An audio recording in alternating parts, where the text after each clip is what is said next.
Así que empezamos con ese poemilla de Alexander Pope, que era coetáneo de Newton. Nature and nature's law lay hid in night, God said let Newton be, and all was light. ¿Vale? La primera ley de Newton. Vamos a enunciarla así: todo cuerpo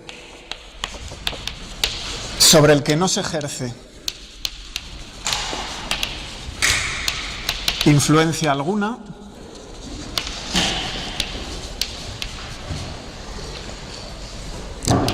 continúa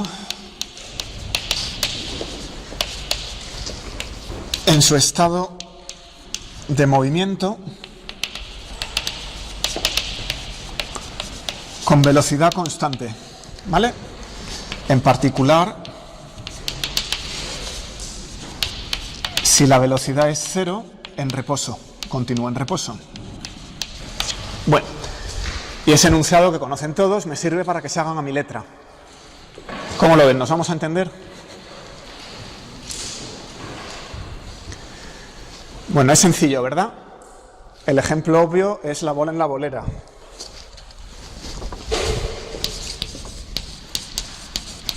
Uno tiene un carrilito, lanza una bola de gran inercia y va con velocidad constante y apenas le afecta el entorno. Se mueve con velocidad constante durante todo el recorrido hasta que toca los bolos, ¿vale?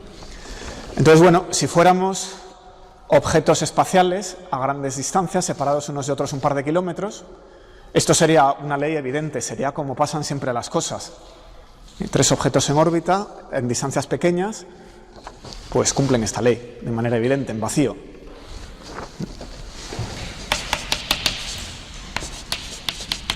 Así que ahí habría sido muy fácil de descubrir. Alternativamente, pensemos en unos paramecios que viven en un fluido. Están completamente dominados por la viscosidad, no por la inercia. Con lo cual las cosas se paran de inmediato y se ponen en reposo con el sistema del fluido. O sea que en un fluido, en un líquido, esto es tremendamente difícil de descubrir. Las cosas no funcionan así.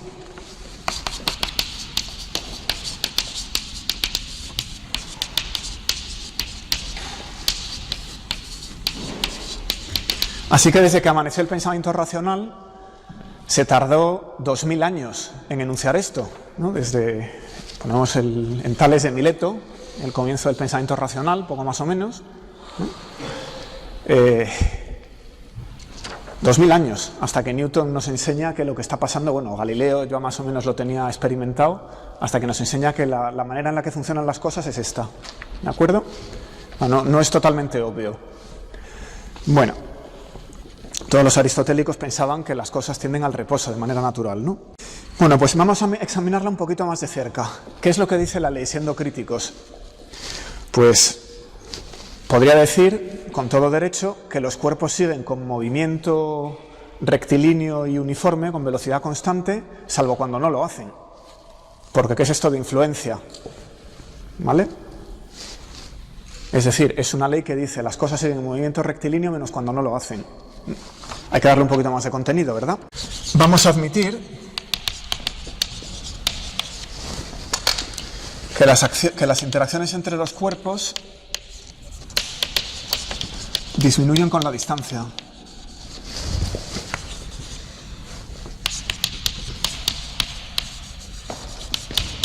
No es una ley universal, pero con carácter general, en muchos casos interesantes. Entonces, de manera que un cuerpo que esté lo bastante lejos de otros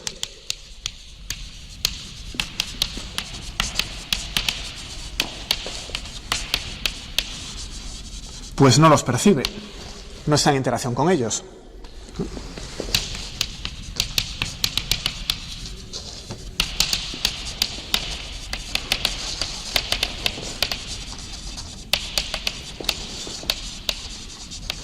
¿De acuerdo?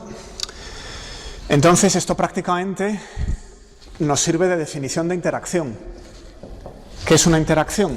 Pues la primera ley de Newton nos dice que cuando un cuerpo deja de estar en movimiento rectilíneo y uniforme es que ha interaccionado con algo. Se ha acercado el cuerpo, se ha interaccionado con algún otro.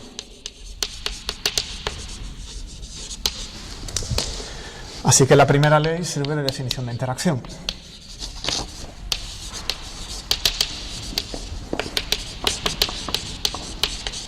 Bueno, esto igual lo han pensado alguna vez. Vamos a hacerle una objeción a la primera ley. Así que imaginemos que dejo un cuerpo libre, muy alejado, pero yo lo observo desde un sistema en rotación. Pongo un sistema de coordenadas en rotación. Evidentemente, aquel cuerpo está girando a mi alrededor, según mi sistema de coordenadas. Bueno, ustedes pueden decir que el que giro soy yo, pero en mi sistema de coordenadas lo que gira es aquella pared, ¿de acuerdo? Con lo cual,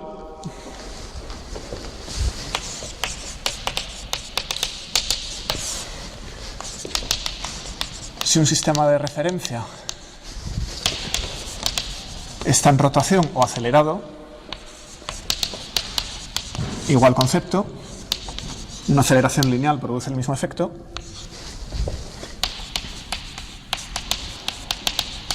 La primera ley no parece cumplirse. Tal como está anunciada, ¿vale? Así que vamos a afinarla un poquito. La vamos a reescribir, ligeramente reformulada,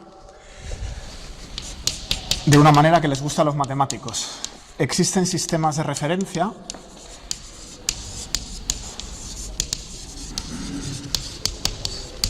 que vamos a llamar inerciales, y son tales que la primera ley de Newton, el texto anterior,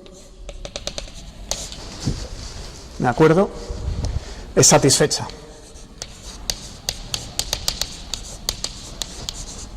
Tal como está escrito, es una observación empírica. El que existan esos sistemas o no, pues es algo que viene de fuera nuestro. ¿De acuerdo?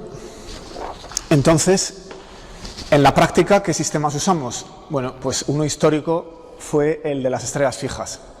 Hay estrellas para las que no se observa paralaje, se utilizan para montar un sistema de coordenadas en el sistema solar, y eso es un sistema inercial.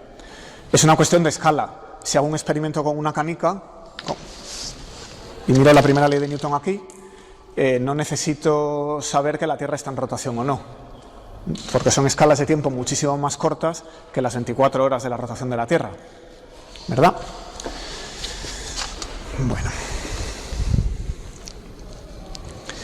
Un sistema de referencia muy interesante hoy en día es el fondo cósmico de microondas, ¿de acuerdo? Hay exactamente un sistema de referencia en el que el fondo cósmico de microondas, en cosmología, no tiene una dirección privilegiada clara, no tiene lo que llamamos un momento dipolar, ¿verdad?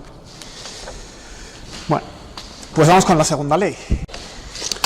Y vamos a escribirla directamente con la expresión de Newton en la traducción de Escotado, directamente traducido del latín. El cambio del movimiento es proporcional a la fuerza motriz impresa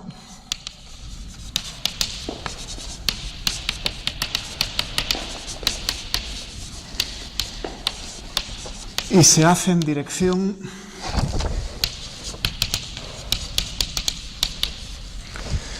de la línea recta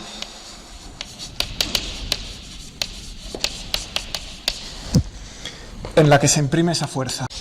Euler nos escribe esta ley en forma matemática muy sencilla, con dos vectores, fuerza igual masa por aceleración, ¿verdad?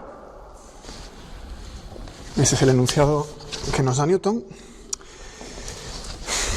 Bueno, y esta ley, por supuesto, asume que el cuerpo no cambia al acelerar. Si no, ya saben lo que ocurre, lo repasamos en un momento. Entonces, ¿qué significa esto? La aceleración es un concepto cinemático que conocen. Si conozco la posición, puedo definir la velocidad, puedo definir la aceleración.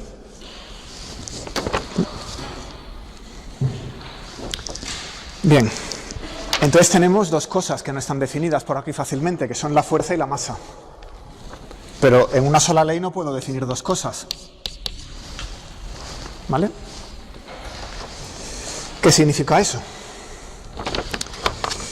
Entonces, vamos a ayudar a entenderla tomando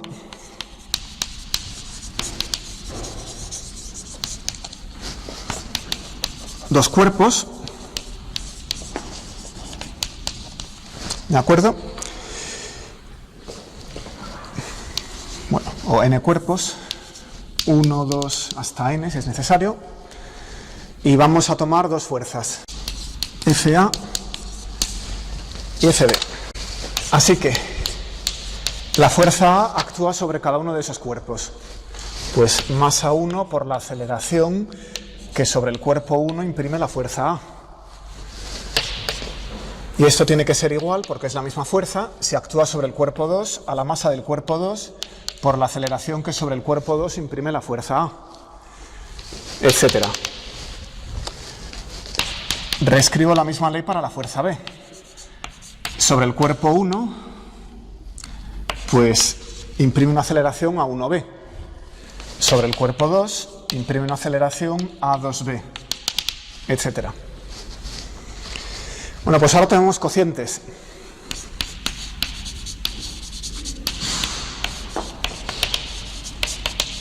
De estas cosas. Entonces, ¿qué ocurre? Si cociento esta con esta, por ejemplo,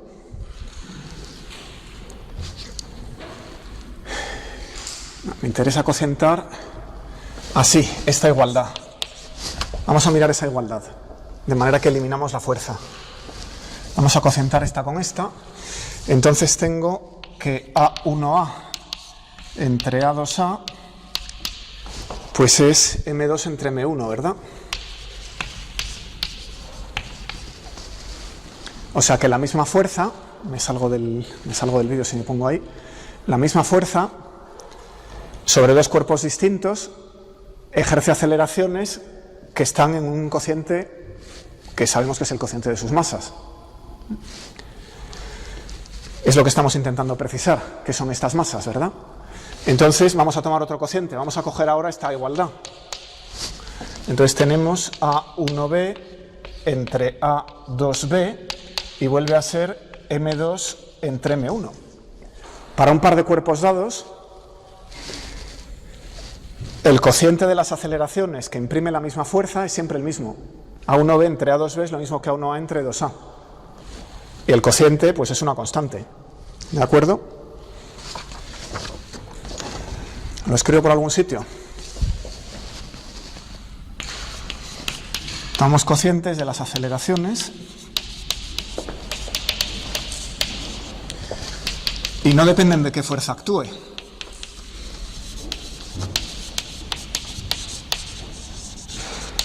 Sino que son una propiedad de los cuerpos.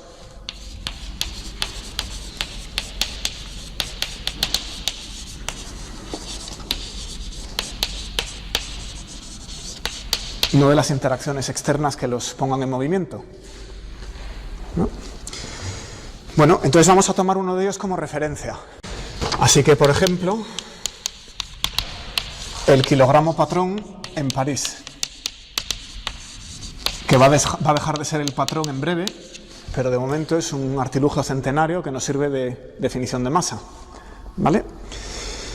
Bueno, pues cojo el kilogramo patrón en París y lo defino como 1. Es mi unidad de masa. Así que me vengo aquí y veo las aceleraciones impresas sobre los cuerpos referidas al kilogramo patrón. Y puedo escribir, por ejemplo, la segunda ley de Newton a la Euler, así. Sobre el kilogramo patrón, la fuerza es 1 por la aceleración. Y esto me permite definir la fuerza. Una vez que entiendo que puedo tomar un patrón y que todas las demás aceleraciones van en proporción de una propiedad del cuerpo respecto a ese patrón, vuelvo a la segunda ley de Newton, la aplico al patrón y eso me define la fuerza.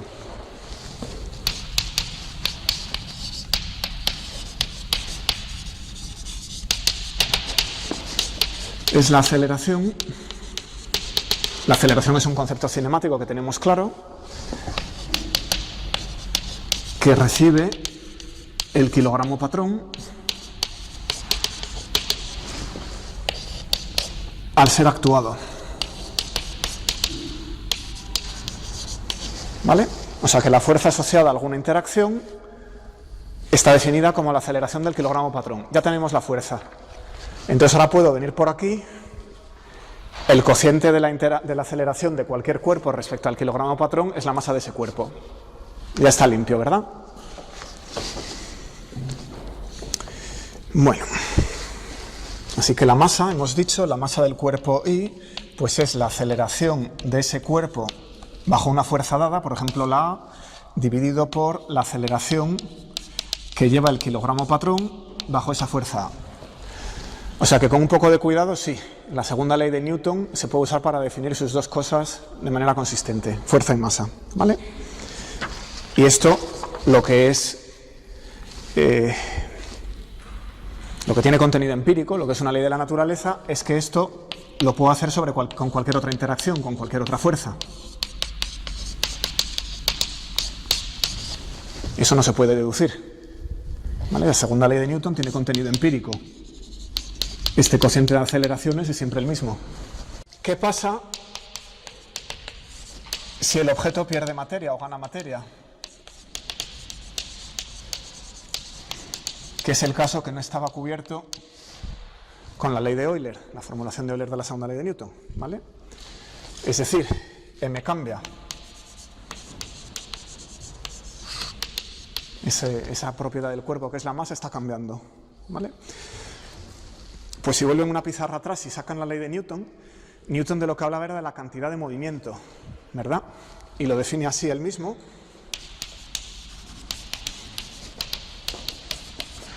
Era perfectamente consciente de esto. La cantidad de movimiento es la medida del mismo.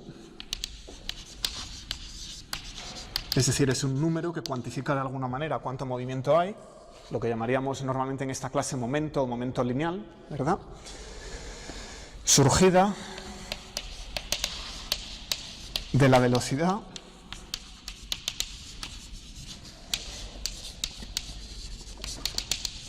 y la cantidad de materia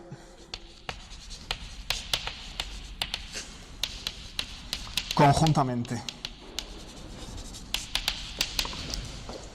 Esto es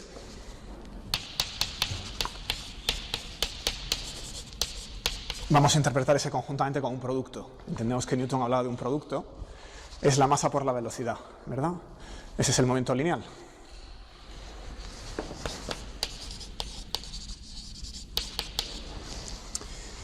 Bueno, entonces la ley de Newton en estas circunstancias pues es ligeramente distinta, derivada de P respecto de T, pero ahora P tiene dos términos, es un producto de dos cosas, así que hay que derivar las dos, pues masa por aceleración, que es la derivada de la velocidad, más velocidad por la derivada de la masa respecto al tiempo. Y ese es el impulso, el momento que se lleva la materia emitida o que trae la materia recibida. Bueno, muy a menudo las fuerzas dependen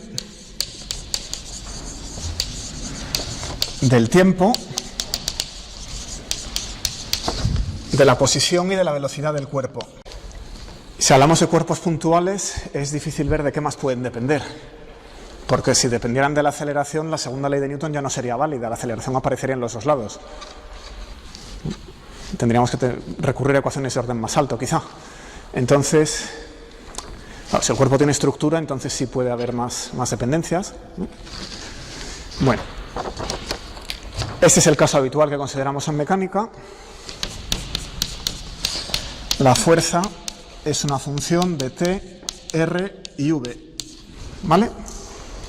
O bien, escribiré muy a menudo las derivadas con un puntito, TR y R puntito. Ese puntito siempre va a querer decir derivada respecto al tiempo, por si alguien no ha visto la notación en primero, ¿de acuerdo? Y lo uso muy profusamente. Bueno, eso es un sistema de tres ecuaciones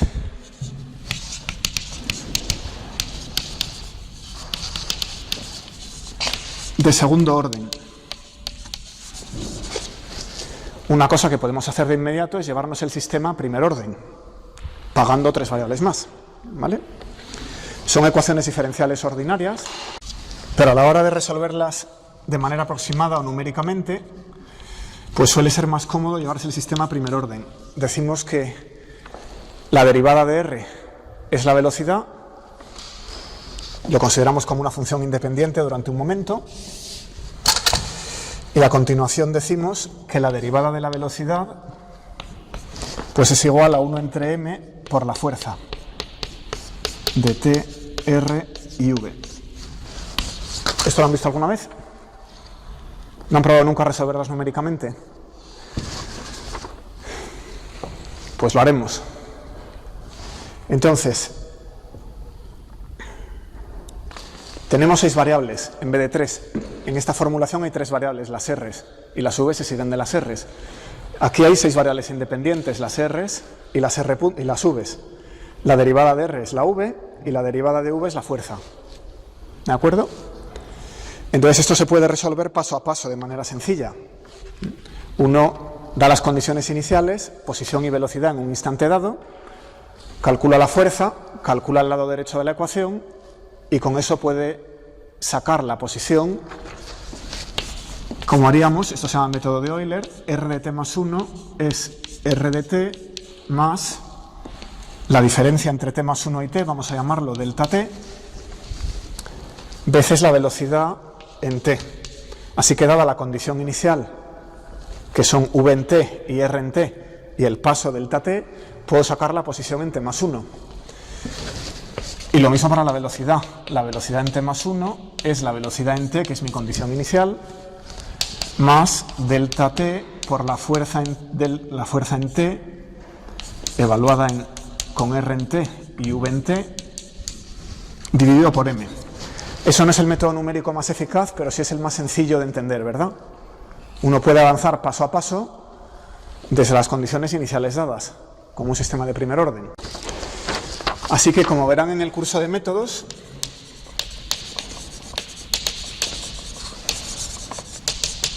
o en ecuaciones diferenciales, si son del doble grado,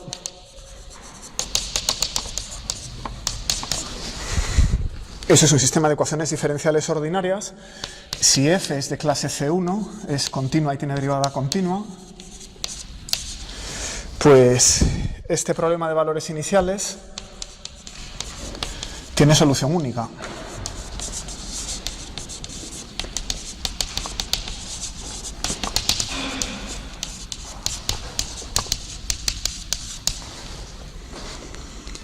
Así que hay que dar la fuerza y las condiciones iniciales. R sub 0, que es R en T0, y V sub 0, que es V en T0. De manera práctica, lo estamos viendo aquí. Doy la condición inicial, empiezo a cambiar el paso y voy obteniendo la R y la V en cualquier otro punto. Bueno, esto es para un cuerpo, son 6 variables. Si tengo n cuerpos, puedo formular un sistema de primer orden con 6n variables y puedo seguir el movimiento de todo el sistema solar. Hay programas ya preparados que hacen eso. Siguen todos los cuerpos del sistema solar paso a paso. ¿De acuerdo? Lo único que utilizan un método numérico un poquito más sofisticado que este. Bueno, entonces esto hace la mecánica clásica muy predictiva. Mientras las fuerzas sean funciones razonables, uno puede seguir la evolución del sistema a tiempos indefinidos. ¿De acuerdo? A la escala humana, las leyes de Newton básicamente son la solución al problema de cómo funciona el mundo. ¿Vale? Van muy bien para todos los problemas que se pueden dar en ingeniería o en sistemas relativamente grandes o relativamente pequeños, pero no muy alejados de la escala del metro. Cuando fallan, ¿dónde está la validez de esto?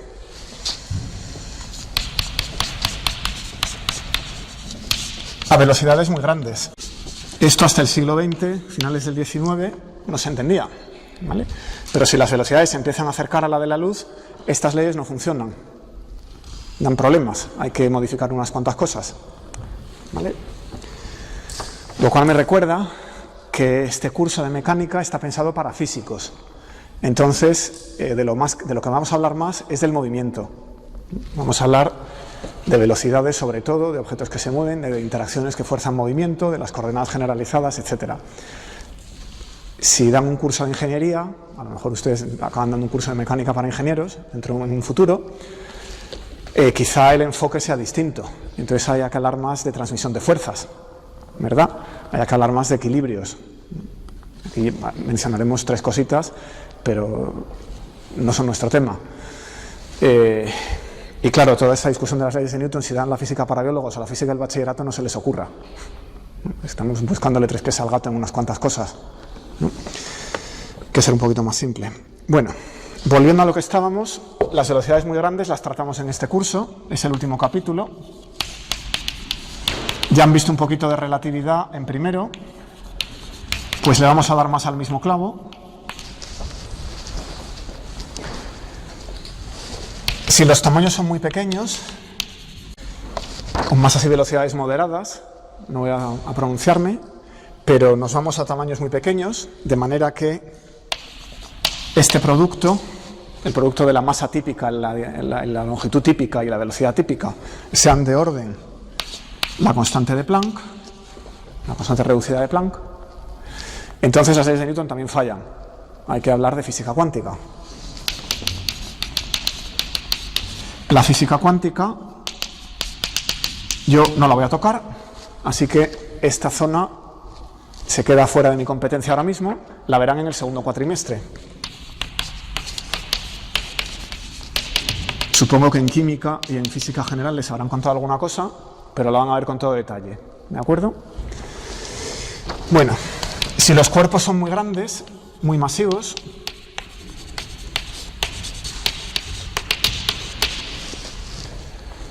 de manera que, ¿en qué sentido? Pues que la constante de la gravitación de Newton que conocen, dividido por R, eso es un potencial típico newtoniano, G entre R, sea de orden mc cuadrado, ¿vale? Es decir, la energía potencial sea del orden de la energía en reposo, la masa de los objetos. Entonces las leyes de Newton también fallan. Hace falta la relatividad general. Y esto queda para cuarto curso. En el programa de física, si están en el doble grado, creo que la pueden coger en cuarto o en quinto, ¿verdad? Así que sabemos dónde nos movemos. Podemos tratar problemas en los que las velocidades sean no relativistas, los cuerpos no sean excesivamente grandes, de manera que esta condición no esté ni cerca de cumplirse, pero tienen que ser lo suficientemente grandes para no ver efectos cuánticos. Bueno, otra observación.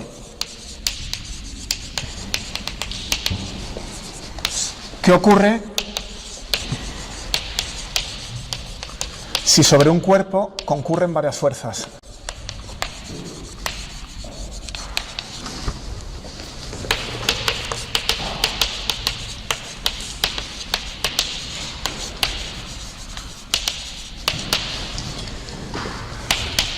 La fuerza A le imprime una aceleración, m por la aceleración del cuerpo A.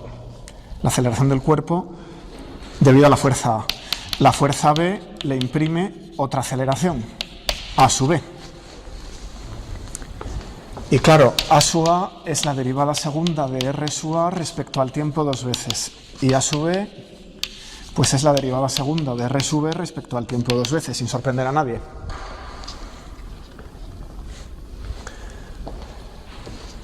Esto lo puedo sumar. La derivada es una operación lineal. La tasa de cambio de dos objetos que sumo es la suma de las tasas de cambio, ¿verdad? Así que sumamos y tenemos que R segundo sub A más R segundo sub B, que es lo mismo. Eso es la aceleración debida a la fuerza A más la aceleración debida a la fuerza B. Pero me da igual de dónde vengan, son dos aceleraciones que se suman, así que es la aceleración total. ¿De acuerdo? Y lo que veo por el otro lado, pues es F sub A más F sub B, que es, claro, la fuerza total. Lo defino hacia la izquierda. La fuerza total queda definida como la suma de las fuerzas. O sea que, por eso, se tortura a la gente con el cálculo vectorial en el bachillerato. ¿De acuerdo? Porque la ley de Newton es lineal. Básicamente, eso es lo que hace importante el cálculo vectorial en física. Bueno, así que ahí tenemos la fuerza resultante. Bueno, vamos con la tercera. Entonces, toda acción provoca una reacción. Esto es,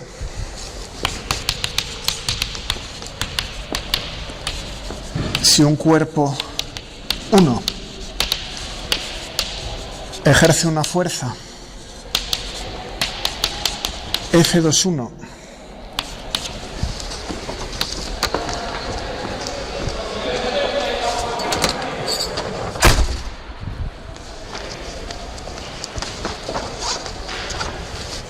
sobre un cuerpo 2, así que entre paréntesis el cuerpo que es la causa y sin el paréntesis el cuerpo que recibe el efecto, el segundo cuerpo ejerce una fuerza, siendo consistente en notación debería ser F1 entre paréntesis 2, ¿verdad?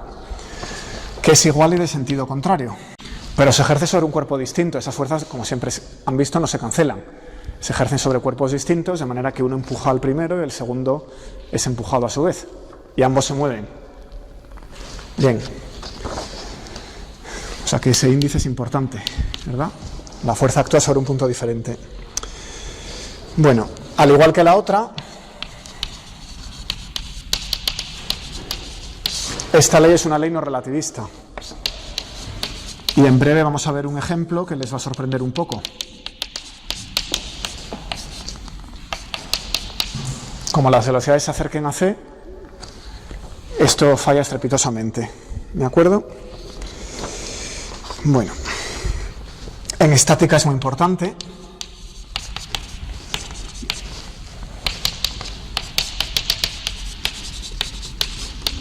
A la hora de determinar equilibrios. Y como hemos dicho que esto es un curso sobre todo del movimiento, pues vamos a ver la consecuencia inmediata que se sigue.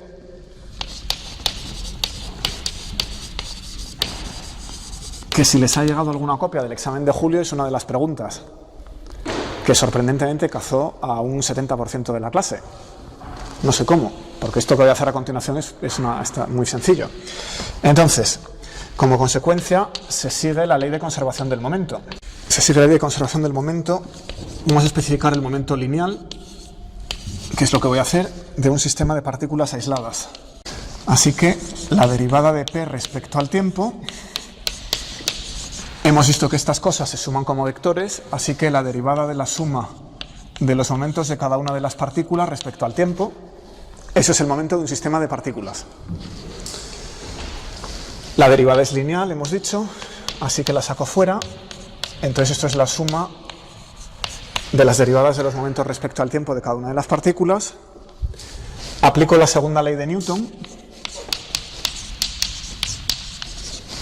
Y aquí queda la suma de las fuerzas que actúan sobre todas las partículas. La fuerza total sobre cada una de las partículas o cuerpos. Bueno, ahora utilizo que el sistema está aislado, de manera que todas las fuerzas son internas.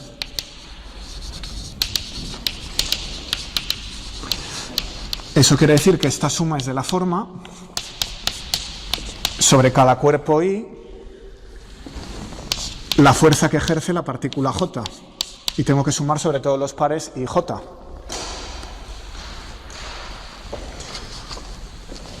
Bueno, esto es una identidad. Voy a observar simplemente que puedo reescribir la suma. Fijémonos que esta suma corre sobre todos los pares, I es distinto de J, pero I y J pueden tomar valores simétricos, 1, 2, 2, 1. Es decir, en esta suma aparecen los términos F12 y F21, aparecen ambos. Y los puedo escribir como un medio de F12 más F21 más un medio de F21 más F12, pero grullada, ahí no he hecho nada. Así que esto lo puedo reescribir como la suma para I distinto de J, sumado sobre los dos índices, de un medio, y donde encuentro el término 1, 2, escribo el de arriba, y donde encuentro el término 2, 1, escribo el de abajo, quedando F y J más F, J, I. He simetrizado la suma. ¿De acuerdo? Ahora uso la tercera ley de Newton.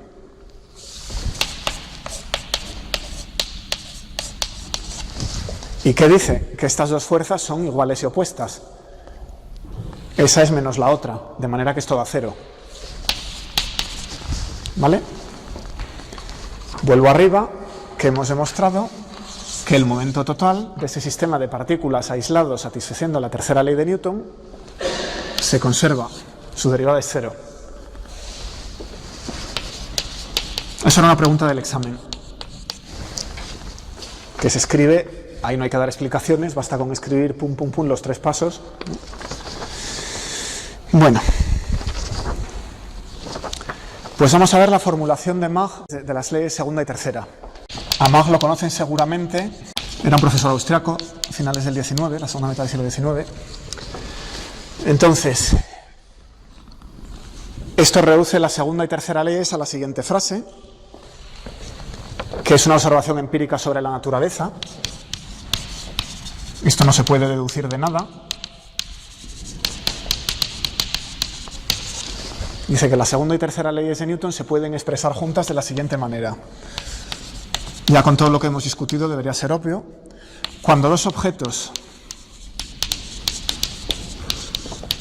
compactos interaccionan o interactúan, se aceleran en direcciones opuestas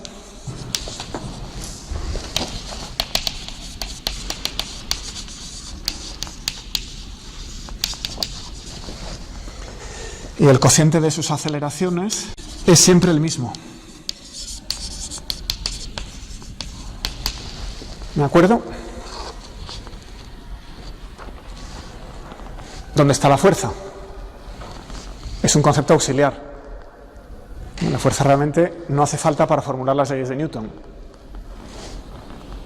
Hablo de la aceleración y la observación empírica es que se aceleran con un cociente que es siempre el mismo a lo largo de la línea que los separa en direcciones opuestas. Bueno, según pues hay fuerzas que llevan en una línea distinta de R, pero desde luego en direcciones opuestas. Si una va hacia arriba, la otra va hacia abajo.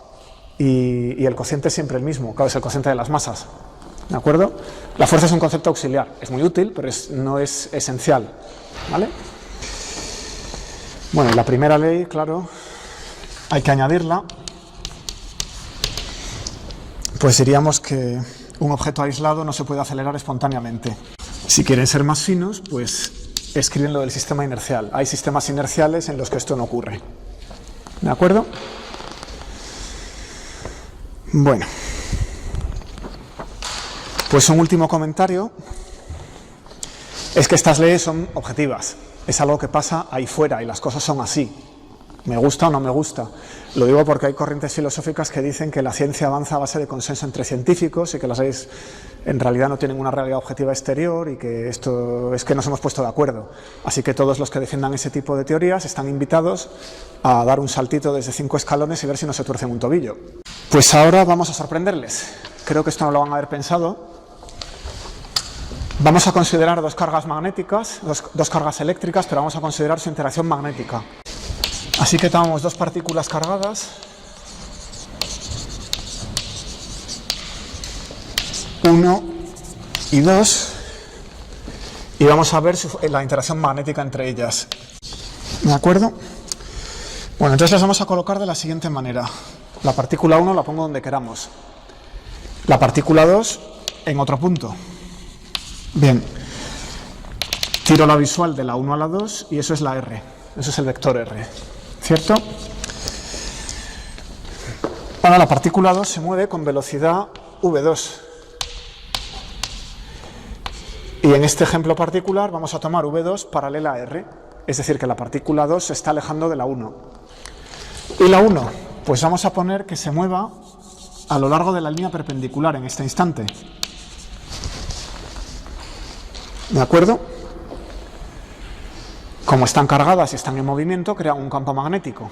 Como en este sistema de referencia ambas están en movimiento, una crea un campo magnético que actúa sobre la otra, vemos la fuerza de Lorentz, y por tanto la otra se está acelerando. Luego las aceleraciones aquí no deberían ser cero, creo yo. Vamos a calcularlas. Bueno, entonces empecemos por el campo magnético. Y vamos a ver el campo magnético que la partícula 1 crea en la posición de la 2. ¿Qué ley me da ese campo magnético? La ley de Biot y Savart, que me dice que el campo magnético en la posición de la partícula 2 creado por la partícula 1 es igual a la carga de la partícula 1 dividido por la distancia entre ambas veces la velocidad de la partícula 1 por la dirección de la visual. Ese vector con un gorrito es el vector de módulo 1, ¿verdad? Dividido por c. ¿Esa ley la han visto? ¿A quién le suena la ley de Biot-Savart? Han llegado a segundo de carrera sin haberla visto. ¿Qué diferencia hay normalmente en lo que les han enseñado respecto a eso? ¿El qué? Que te la han dado en forma integral. Bueno, ya apostaba que nunca la habíais visto escrita así, pero me sorprende. Veo que sí que hay gente que la ha visto escrita así. Normalmente en los libros de física básica se escribe en el sistema MKS. En el sistema MKS lo que hay aquí es una constante mu sub 0 entre 4pi, ¿vale? Que es un artefacto inventado por los ingenieros para molestarnos. Es mucho más natural en el sistema gaussiano escribirla de esa manera, lo que pasa que se usa menos. En el sistema gaussiano, mu sub 0 entre 4pi, esto nada, pero las velocidades van divididas por c, van normalizadas salen normalizadas a la de la luz, ¿de acuerdo? Esto en realidad es una redefinición de las cargas y de los campos. El sistema gaussiano tiene más ventajas, todos los campos tienen las mismas dimensiones. Cuando uno tiene que ver polarizaciones, magnetizaciones, H, B, D, todos los campos en el sistema gaussiano tienen iguales unidades. Y todas estas constantes se absorben en las cargas, las Qs, y lo que pasa es que luego hay productos de epsilon 0 y mu 0, que saben que son c cuadrados, ¿no?, que van dividiendo las velocidades. O sea que si algún día tienen tiempo, échenle un vistazo al sistema gaussiano. Bueno, cambiando ese c por ese mu sub 0 entre 4pi, sí la han debido ver, ¿de acuerdo?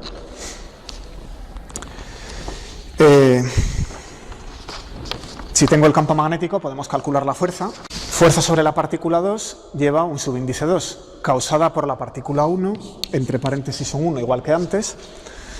Y esto es la ley de Lorentz, que es Q sub 2, V sub 2 entre C. Esto es debido al uso del sistema gaussiano, me sale ahí la velocidad siempre dividida por C, por el campo magnético, B2, 1, ¿verdad?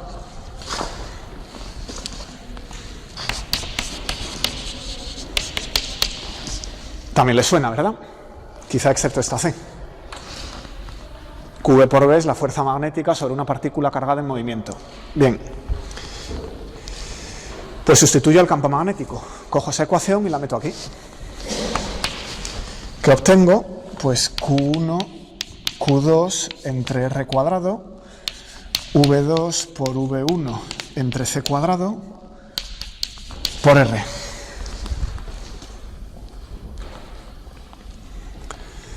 Bueno, tal como hemos tomado el dibujo, este producto vectorial es fácilmente reducible. La R, ¿cómo la hemos tomado? Paralela al eje de las X en ese dibujo. La V1 la hemos tomado paralela al eje de las Z, tira hacia arriba. Y la V2 la hemos tomado también paralela al eje de las X. Así que Z por X va a dar Y, X por Y va a dar Z. Eso se reduce fácilmente y queda Q1, Q2 entre R cuadrado, módulo de V1, módulo de V2 entre C cuadrado por Z. Esa manera de dar la fuerza magnética está muy bien en el sistema gaussiano porque nos enseña que los efectos magnéticos son correcciones relativistas a los eléctricos. Esto está suprimido por potencias de V cuadrado entre C cuadrado respecto a la fuerza eléctrica, que sería algo así, Q1, Q2 entre R cuadrado, ¿verdad? O sea que la fuerza magnética está suprimida. Bien, eso no es de lo que estamos hablando. Lo que estábamos intentando ver era la tercera ley de Newton. Así que tengo la fuerza sobre la carga 2 causada por la carga 1. Y hemos dicho que es una fuerza no nula hacia arriba. ¿De acuerdo? Pues a por la otra. Vamos ahora a calcular la fuerza, el campo magnético en 1 y la fuerza que percibe 1. El campo en 1 es B1 causado por la partícula 2, que es igual a Q2 entre R cuadrado, V2 por menos R, ¿verdad? Volvemos a aplicar la ley de Biot-Savart, pero claro, como ahora vamos de 2 a 1, la visual está tomada hacia atrás. Así que le he cambiado el signo a la R, es menos R.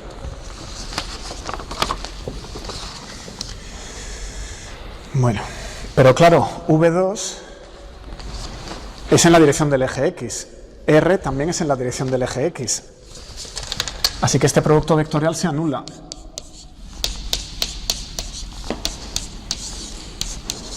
Eso es un 0. Si no hay campo magnético, no hay fuerza magnética. Así que la fuerza magnética que sobre la partícula 1 ejerce la partícula 2 es 0. ¿Dónde ha ido la tercera ley de Newton?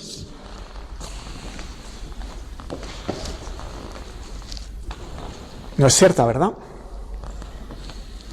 Esta fuerza es 0, esta no la es.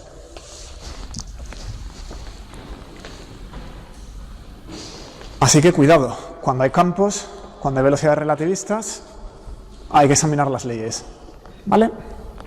No se pueden creer a ciegas. Si quieren ver cómo se resuelve esto, tienen que aguantar en el curso. La solución, pues no la tienen en la mano hasta dentro de un mes o dos. Bueno, si se quieren entretener un poquito de cálculo vectorial, voy a poner una fórmula más general, porque esta geometría la he elegido para que sea la más sencilla. Entonces, si vemos la fuerza magnética que sobre la 2 ejerce la 1 y la fuerza magnética que sobre la 1 ejerce la 2, usamos la ley de Lorentz, todo a ciegas, pues esto es igual a Q1, Q2 entre R cuadrado, módulo de V1, módulo de V2 entre C cuadrado, la visual entre ambas partículas R, producto vectorial V1 por V2. Caso particular, esto que acabamos de hacer, la diferencia entre esta fuerza y esta fuerza, bueno, la suma, intentando sacar la tercera ley de Newton, la suma de las dos da algo así, ¿vale? Que no es 0. Si la tercera ley de Newton se aplicara, esto debería ser 0.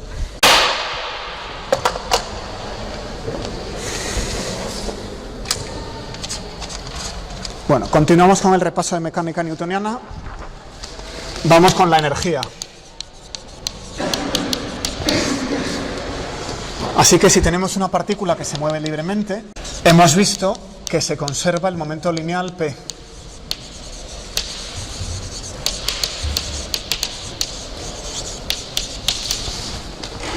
Eso ha sido la hora anterior de la clase. Bueno, si el movimiento ya no es libre, sino que es sin interacción, ¿me cierra la puerta, por favor? Entonces P ya no es constante. El momento cambia según la fuerza, con lo cual no tenemos cantidad conservada. Sin embargo, si tenemos fuerzas dependientes de la posición,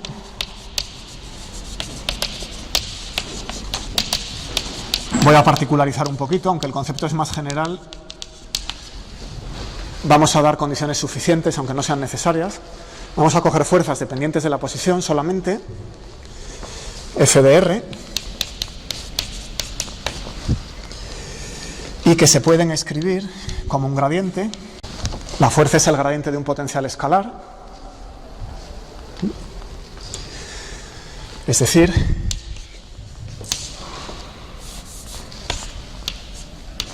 derivada de V respecto de X por X, derivada de V respecto de Y por EY y derivada de V respecto de Z por EZ, donde eso es la base cartesiana y discutiremos las bases un poquito más mañana. Son los 3 vectores orientados a lo largo de los ejes y de módulo 1. Bueno, por tanto está el gradiente expresado en coordenadas. Bueno, pues bajo esta condición, las fuerzas dependen de la posición y de hecho son el gradiente del potencial, pues tenemos una cantidad conservada, que es la energía, claro.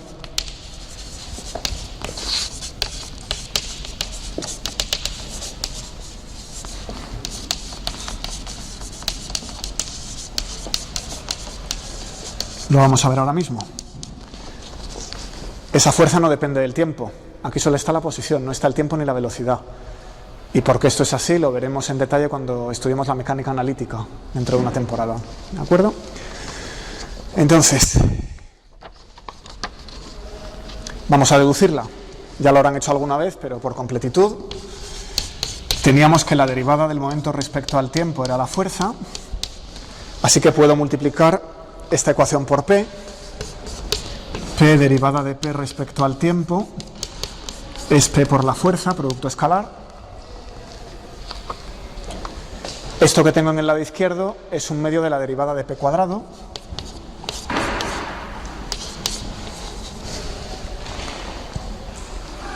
Si derivo queda 2P por derivada de P respecto al tiempo, el 2 cancela el 1 medio y el producto escalar es simétrico.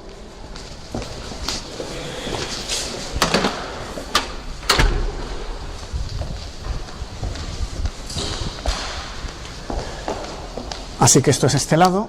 Por el lado derecho utilizo que la fuerza es un gradiente.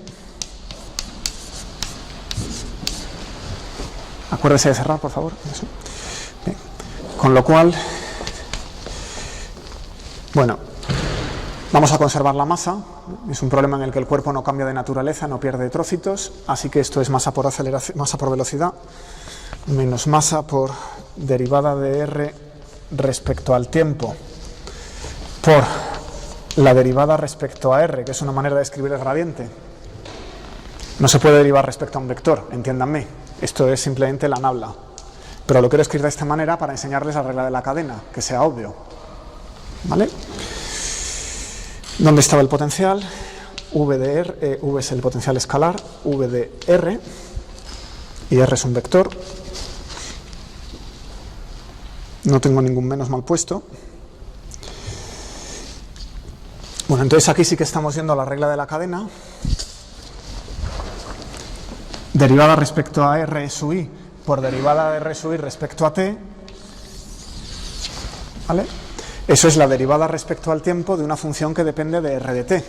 El potencial solo dependía de R, pero como la partícula se está moviendo, la evaluación del potencial en la posición de la partícula sí que depende del tiempo. O sea, una dependencia implícita a través de la posición de la partícula. Por eso esa derivada no es cero. ¿Vale? El potencial como función de R no depende del tiempo, es constante. Pero como la partícula se mueve, va habiendo un potencial distinto. O sea que eso es el potencial evaluado en la partícula. ¿De acuerdo? Y eso es la regla de la cadena.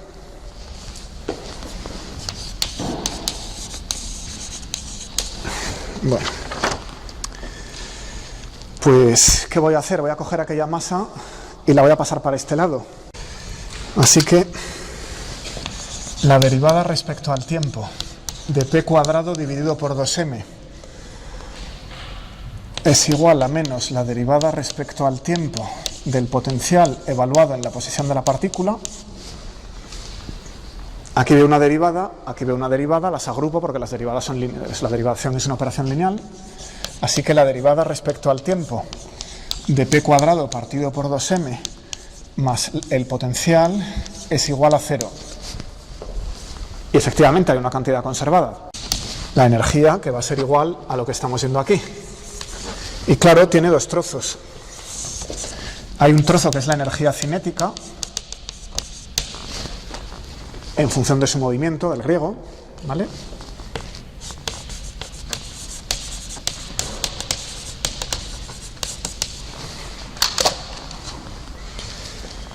Que es P cuadrado partido por 2m, o lo que es lo mismo, m medios de v cuadrado, ¿sí? Y la energía potencial.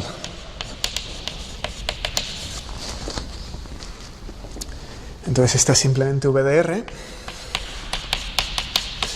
Claro, ¿dónde viene la palabra potencial? Pues es la que tiene la partícula debido a su posición y que potencialmente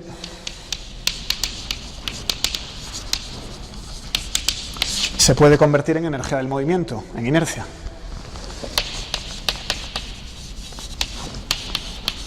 Es una posibilidad.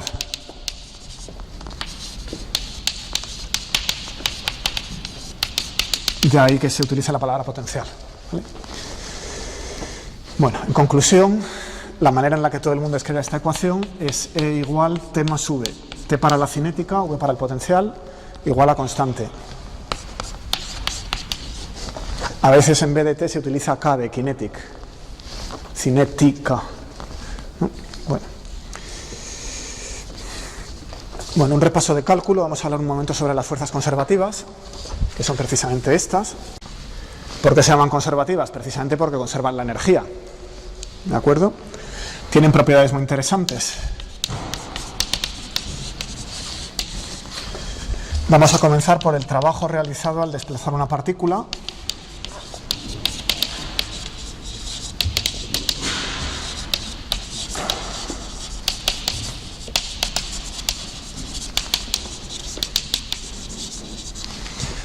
Entonces, ese trabajo, diferencial de V del inglés work, ¿verdad?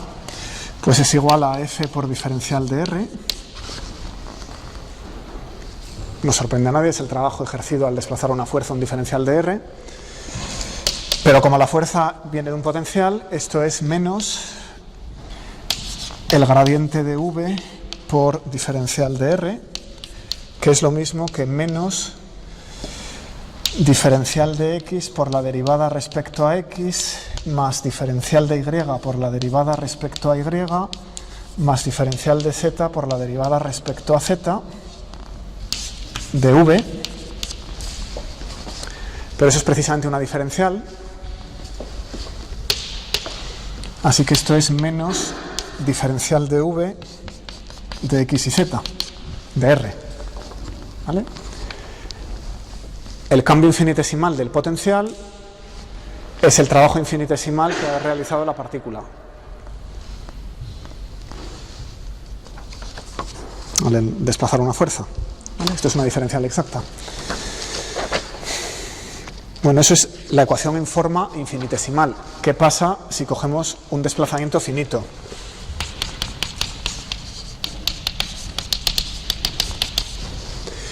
Entonces, si vamos, por ejemplo, desde A hasta B, el trabajo en ese intervalo era la integral entre A y B de F diferencial de R, que es el elemento de trabajo.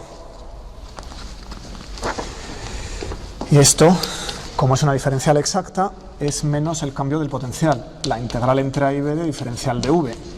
Y claro, eso se evalúa en una patada, es V de A menos V de B. Así que el trabajo realizado contra una fuerza conservativa al ir desde A hasta B es la diferencia de potencial entre los puntos A y B. ¿Quién nos sale en esta ecuación? ¿Qué falta en esta ecuación? El camino por el que hemos ido de A hasta B. Es una ecuación que es independiente del camino, solo depende de los puntos iniciales y finales. Así que para las fuerzas conservativas,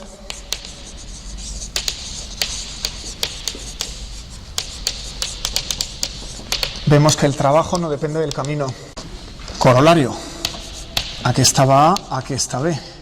Si voy por aquí y luego vuelvo por otro camino distinto, pero llego al mismo punto, como voy a la ida recojo VA menos VB, pero a la vuelta recojo VB menos VA, se cancelan. Así que la integral sobre un circuito cerrado es 0.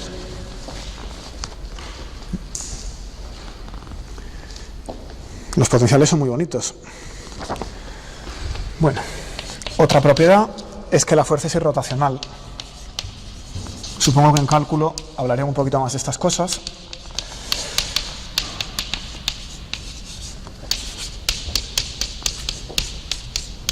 Porque el rotacional de un gradiente es 0. Eso es una identidad matemática, ¿verdad?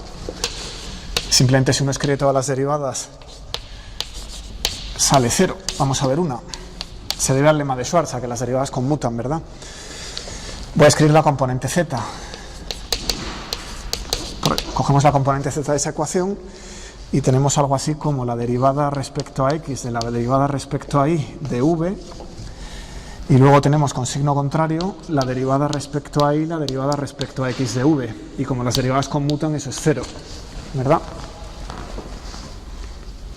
O sea que el rotacional de un gradiente se anula.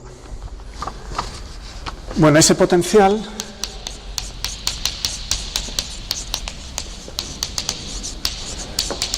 está definido salvo una constante.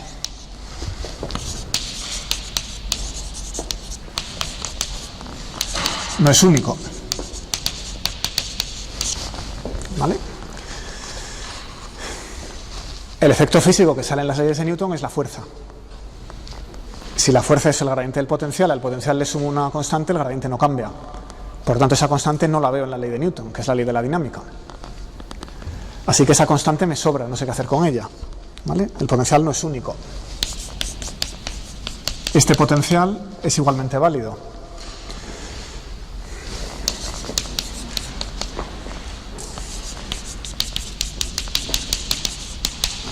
¿De acuerdo? Bueno, pues necesitamos un convenio para elegir el potencial, de manera que nos entendamos. Entonces, si es posible, vamos a elegir el potencial a distancia infinita del cuerpo que lo causa como 0. Eso elige la constante. ¿Quién me puede decir un ejemplo donde eso no sea posible? Para la ley de la gravedad es perfectamente válido. El potencial cae como 1 partido por r y hemos acabado. Las interacciones a gran distancia se anulan, elijo la constante como 0 y ya está. Pero hay casos físicos en los que eso no es posible. ¿Qué me puede decir uno? No, grabando no debería preguntarle a nadie por nombre.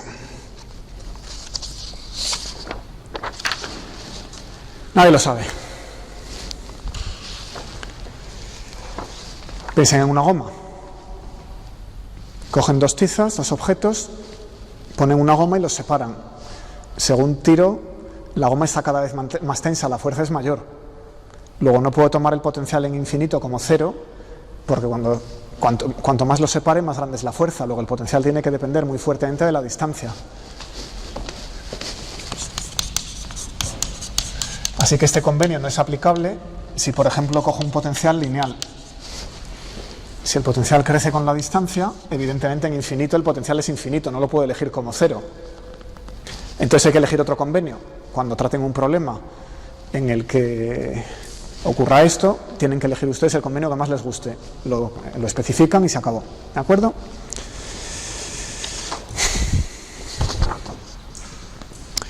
Bueno, entonces, ¿por qué nos preocupamos tanto por las cantidades conservadas? Momentos, energías, etcétera. Una de las cosas que hacen las cantidades conservadas útiles.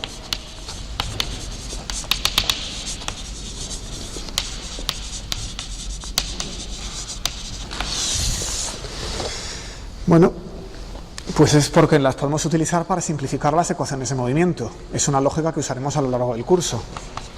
Las ecuaciones de Newton son ecuaciones sobre las derivadas respecto al tiempo de las cosas.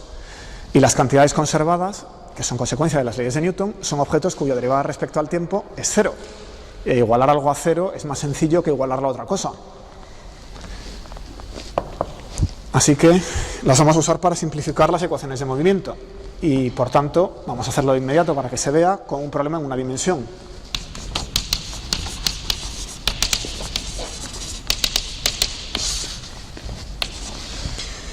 Bueno, pues tenemos, por tanto, que el vector r va a pasar a ser simplemente la coordenada x en toda la discusión anterior, y la partícula sometida a fuerzas conservativas va a tener esta ecuación de movimiento: masa por aceleración es f de x, que es menos la derivada de v respecto de x, todo en una dimensión. En 3 dimensiones, tranquilos, que lo vamos a hacer con todo detalle, pero un poquito más adelante, ¿vale? Bueno, entonces esto es una ecuación de segundo orden.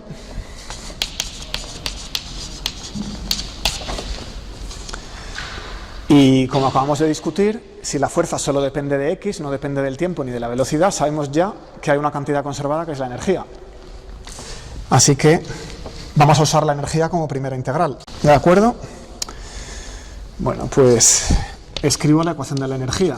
1/2 de x punto al cuadrado, energía cinética, más v de x igual a E. Eso es la ley de conservación. Si derivo esta ecuación una vez, obtengo esta. Por eso decimos que es una primera integral de la ecuación de Newton. Bueno, pues vamos a integrarla una vez más. Ya tenemos la primera integral, procedemos. Esto se puede hacer porque el problema es en una dimensión, entonces es especialmente sencillo. Y queda la raíz de m medios de la derivada de x respecto al tiempo, es la raíz de e menos v. Ahí lo único que he hecho ha sido sacar la raíz de la ecuación. Despejo, y esto es la raíz de m medios diferencial de x dividido por la raíz de e menos v de x. El potencial solo depende de x, no depende del tiempo. Igual a dt. Así que t menos t0 es igual a la raíz de m medios integral entre x0 y x de x' dividido por la raíz de e menos v. O sea que el problema de una partícula en una fuerza conservativa en una dimensión es resoluble de inmediato analíticamente. Se puede escribir como una cuadratura. ¿Alguien no ha visto esta fórmula en primero? ¿Todo el mundo la ha visto? Fantástico. Bueno, aquí he puesto x' para no confundirla con la x que está en el extremo de la integral. La variable de integración es una variable muda, ¿verdad? Aunque dimensionalmente sea la misma. Bueno, entonces, ¿cómo se obtiene la segunda ley de Newton? Pues se calcula la integral y se invierte. Si la integral se puede hacer analíticamente, se calcula analíticamente y se invierte la ecuación para obtener x de t. Si el potencial que me dan es especialmente enrevesado, esa integral no hay quien la calcule analíticamente, pero se puede calcular numéricamente. Uno se hace una tabla de t's y para cada t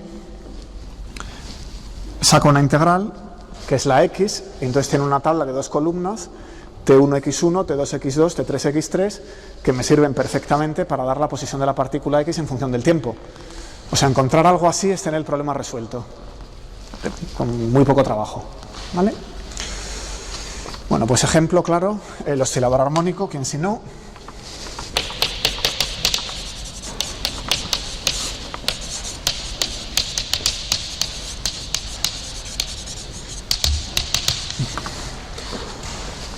T menos T0 es igual a la raíz de m medios. Voy a empezar en 0, es decir, voy a contar el origen de tiempos en el instante en que el péndulo pasa por el origen o en el instante en que el muelle está perfectamente relajado, ni tenso ni comprimido. Así que esto es una elección particular del origen de tiempos. Hasta x de x' dividido por la raíz de la energía del oscilador menos el potencial del oscilador, que es k medios de x cuadrado. ¿De acuerdo? Donde k es la constante de la ley de Hooke. Y no entro en detalles porque se lo saben. Así que nada.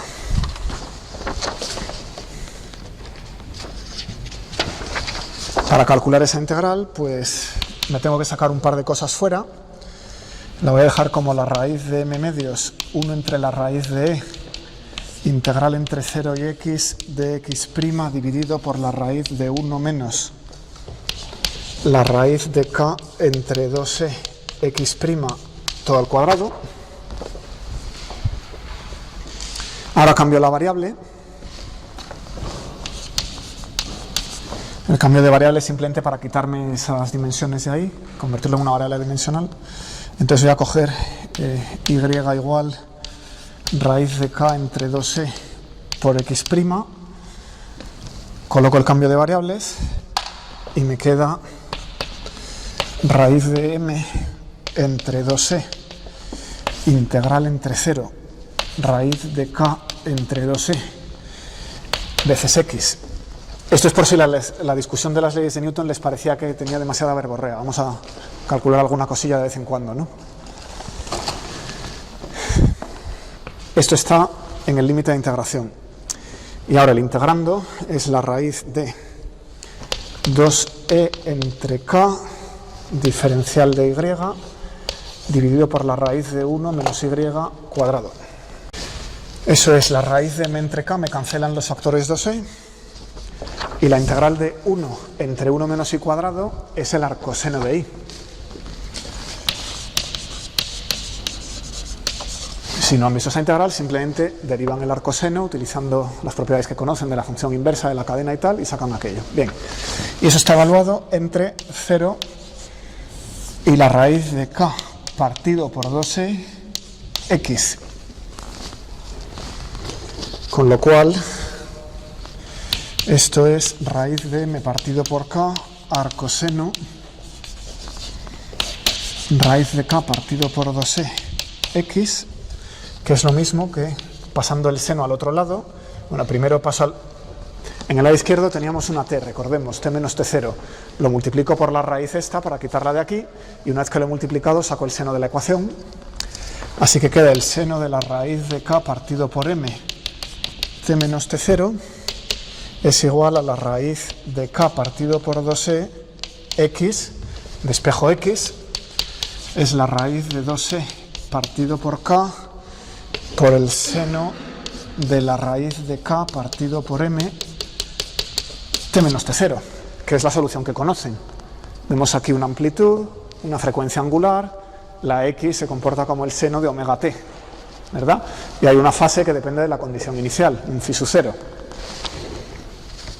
¿Cierto? Es la solución que han obtenido mediante otras técnicas, ¿verdad? Bueno. Entonces hemos dicho que si el potencial es arbitrario ya no puedo hacer esto.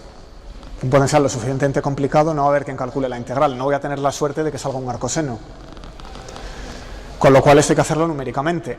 Pero en la pizarra podemos estudiar el movimiento cualitativamente. Un estudio cualitativo del movimiento en una dimensión.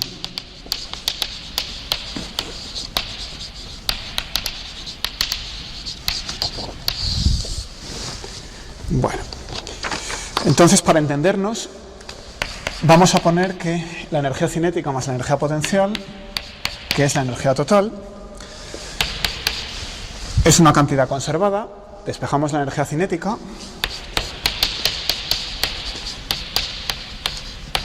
y observamos que la energía cinética tiene que ser positiva. La velocidad está al cuadrado, ¿de acuerdo? Y de las leyes de Newton sabemos que los cuerpos se aceleran en dirección contraria, nunca se aceleran en la misma dirección, así que no podemos tener una masa negativa, no se aceleran en el mismo sentido. Eso violaría la tercera ley de Newton, o la formulación de Mach de las dos leyes.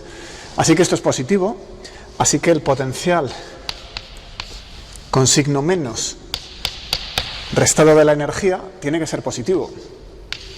¿Eso qué quiere decir? Que clásicamente, en mecánica clásica, y el cuatrimestre que viene cualificarán esto cuando estudien física cuántica, toda la región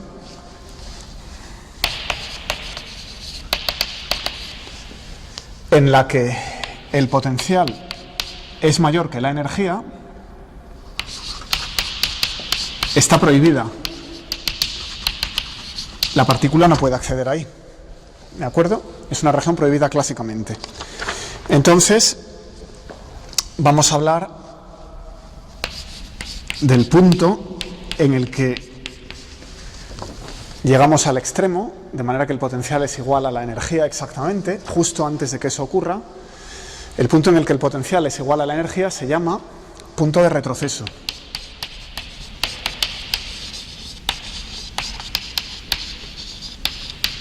¿De acuerdo? Entonces, si tenemos un potencial arbitrario, dibujémoslo. Y lanzamos una partícula desde la derecha, desde la izquierda hacia la derecha, con una cierta energía, que vamos a llamar E sub A, pues la partícula viaja hacia la derecha hasta el punto en el que el potencial V iguala la energía E sub A. En ese punto la partícula no puede continuar, no tiene bastante energía para seguir hacia adelante, así que retrocede. Y por eso se llama punto de retroceso. ¿De acuerdo? Eso es muy fácil de entender si cogemos una tiza y la tiramos hacia arriba. El punto en el que la tiza alcance la altura máxima es el punto de retroceso. La tiro, alcanza una altura más o menos aquí y empieza a bajar. La tiza ha hecho un tramo de subida y un tramo de bajada. Bueno, ya que estamos, vamos a hablar de estos puntos que se llaman puntos de equilibrio.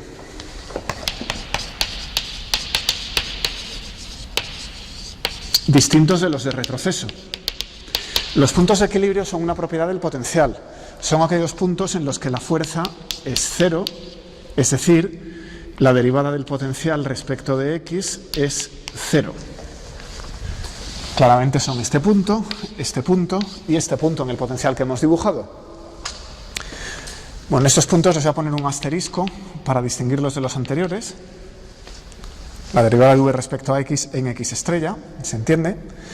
Y pueden ser estables o inestables.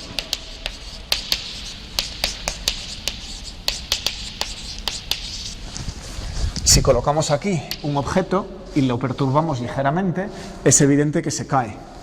Ese es un punto de equilibrio inestable. Sin embargo, si lo coloco aquí y lo perturbo ligeramente, el objeto realiza oscilaciones alrededor de este punto. Sube un poquito, alcanza un punto de retroceso, vuelve, sube por el otro lado, vuelve. ¿De acuerdo?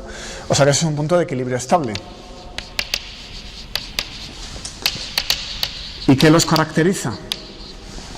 Pues claramente la segunda derivada. La primera derivada del potencial se anula en los puntos de equilibrio. Los puntos de equilibrio estable tienen segunda derivada positiva. Los puntos de equilibrio inestable tienen segunda derivada negativa. En el caso degenerado de que la segunda derivada fuera cero, habría que examinar derivadas superiores. ¿De acuerdo? Bueno, pues vamos a fijarnos en una partícula que tenga energía E sub v y esté atrapada en este pozo, en esta parte. Entonces esa partícula tiene esta zona prohibida, aquí no puede entrar. Tiene esta zona prohibida, aquí no puede entrar. Pero no está en el punto de equilibrio, porque su energía es mayor que la necesaria para estar en el punto de equilibrio. Así que lo que está haciendo esa partícula es realizar oscilaciones alrededor de ese punto de equilibrio. Tiene aquí un punto de retroceso, aquí otro punto de retroceso, y simplemente va y vuelve. ¿De acuerdo? Bueno, ¿cuál es el periodo de esas oscilaciones?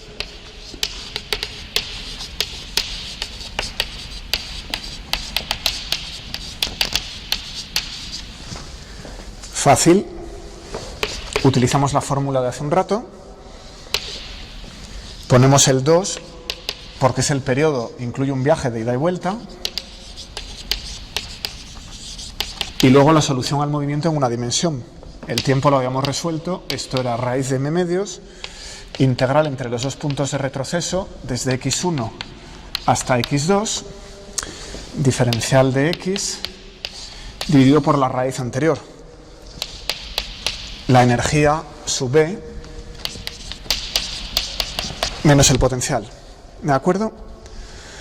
Y está claro que los puntos de retroceso dependen de la energía E sub v. El punto de equilibrio no, es una propiedad del potencial. ¿De acuerdo?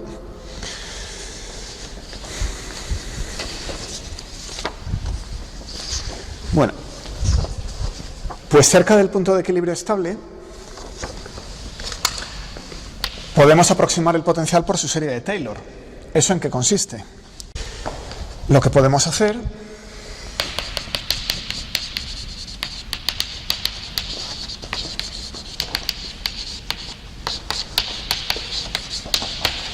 es tomar el potencial v en x y aproximarlo por el potencial en el punto de equilibrio. Eso sería tomar el potencial exactamente en el mínimo. Pero si nos separamos un poco, deberíamos ver la derivada, primer término de la serie de Taylor. Lo que ocurre que en el punto de equilibrio precisamente la derivada es cero, así que este término no lo tenemos. Al siguiente orden, en la serie de Taylor, hay una segunda derivada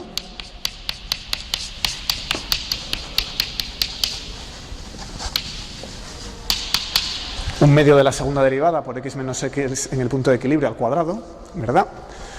Ya los siguientes órdenes no los vamos a considerar ahora.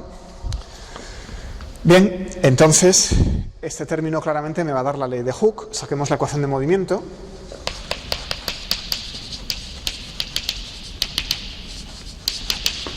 Masa por aceleración. Este término tiene derivada 0, ese término es 0 y su derivada es 0, así que tenemos que coger este. El 2 cancela el 1 medio y queda la segunda derivada y el término lineal. Hay un menos, porque es menos la derivada de v respecto de x, que es la fuerza, por tanto es menos la segunda derivada por x menos x estrella. Si esto fuera un muelle, cuando x está en el punto de equilibrio, lo que quiere decir es que el muelle ni está tenso ni está comprimido. En ese instante la fuerza es 0 y la aceleración, por tanto, es 0. Cuando estamos en el punto de retroceso, esto es máximo y la fuerza viene dada por esto, que es la constante de la ley de Hooke, ¿verdad?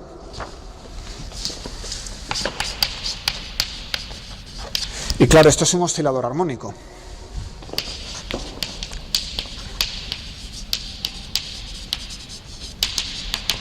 Que como vemos es universal, es decir, cualquier potencial tomado cerca del mínimo se puede aproximar por una parábola. ¿De acuerdo? Si las oscilaciones no son muy grandes, los términos anarmónicos son pequeños y podemos decir que las oscilaciones pues son armónicas y simplemente son la solución de esa ecuación que conocemos bien, la solución general. Pues era x menos x de equilibrio igual a una amplitud, antes teníamos un ejemplo, veces el seno de omega t más un desfasaje. ¿De acuerdo? Y claro, omega cuadrado, pues es en este caso la segunda derivada, que es la constante del muelle, la constante de la ley de Hooke, en el punto de equilibrio y dividido por la masa. Comprueben las dimensiones. Y el periodo pues es 2π entre omega, ¿de acuerdo? Así que esas son las oscilaciones pequeñas alrededor de un punto de equilibrio estable. Y lo vamos a dejar aquí por hoy.